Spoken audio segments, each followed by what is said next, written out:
नमस्कार, मी नितीन हनुमंत गुगे.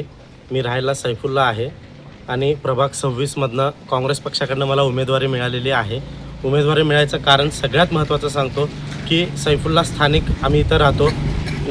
92पासून आम्ही सोलापूर इथं स्थानिक सैफुल्ला राहत आहोत. त्यात दुसरी गोष्ट, आम्ही आता ज्या प्रभागात फिरतो आहे म्हणजे आमच्या प्रभाग 26मध्ये आमचं कल्याणनगर झालं, बॉम्बे पार्क झालं, रेणुकानगर जवळपास झालं आहे.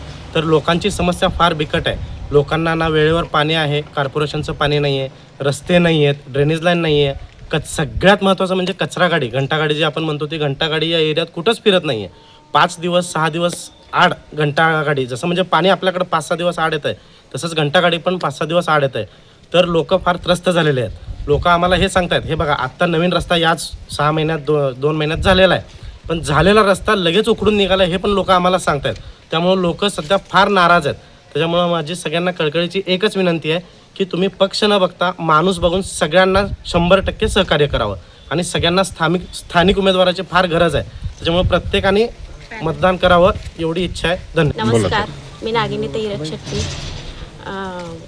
राष्ट्रवादी शरदचंद्र पवार गटाकडनं मला उमेदवारी भेटलेली आहे. म्हणजे मी पात्र आहे त्या पदासाठी म्हणून त्यांनी मला उमेदवारी दिलेली आहे. मला एकच सांगायचं, एक नगरसेवकाचं काय काम असते, ते काय सुधारणा करायची असते ते मला करून दाखवायचं आहे. जनतेपर्यंत पोहोचून मला ते पूर्ण सगळी कामं करायची. नमस्कार, मी रविकुमार इलगुलवार, प्रभाग क्रमांक 26B मधून काँग्रेस पक्षाने मला उमेदवारी दिलेली आहे. मी यापूर्वी 2002 ते 2007 नगरसेवक पद भूषवलेलं आहे.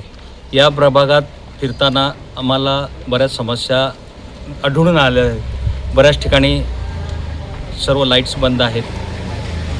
रस्त्यांची हालत फार वाईट आहे. लोकांना फार हाल अपेष्ट आणि इथं ड्रेनेज नाही, पाण्याची लाईन नाही.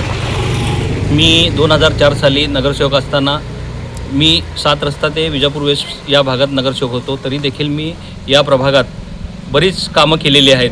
कृष्णा कॉलनीमध्ये पथदिवे, त्यानंतर रस्ते, ड्रेनेज, पाण्याची लाईन यासाठी मी निधी दिला होता आणि त्या भागातील सगळ्या लोकांना अडचणी समजून मी थोडा माझा प्रयत्न केला की काहीतरी हद्दवाढात सुधारणा व्हावी.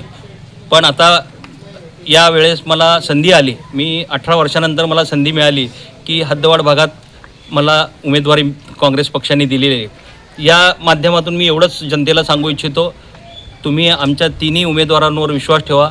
आम्ही हद्दवाढीचा कायापालट करू या प्रभागाचा. निदान मी हद्दवाढीचा पूर्ण म्हणणार नाही की प्रभाग 26मध्ये ज्या समस्या आहेत आम्ही 100% सोडवण्याचा प्रयत्न करू आणि आम्हाला खात्री आहे की आपण आम्हाला आशीर्वाद देताल, मतदान स्वरूपात आशीर्वाद देताल. मी सर्व जनतेंना एवढंच सांगेन की आम्ही 100% तुमच्या विश्वासाला पात्र राहू.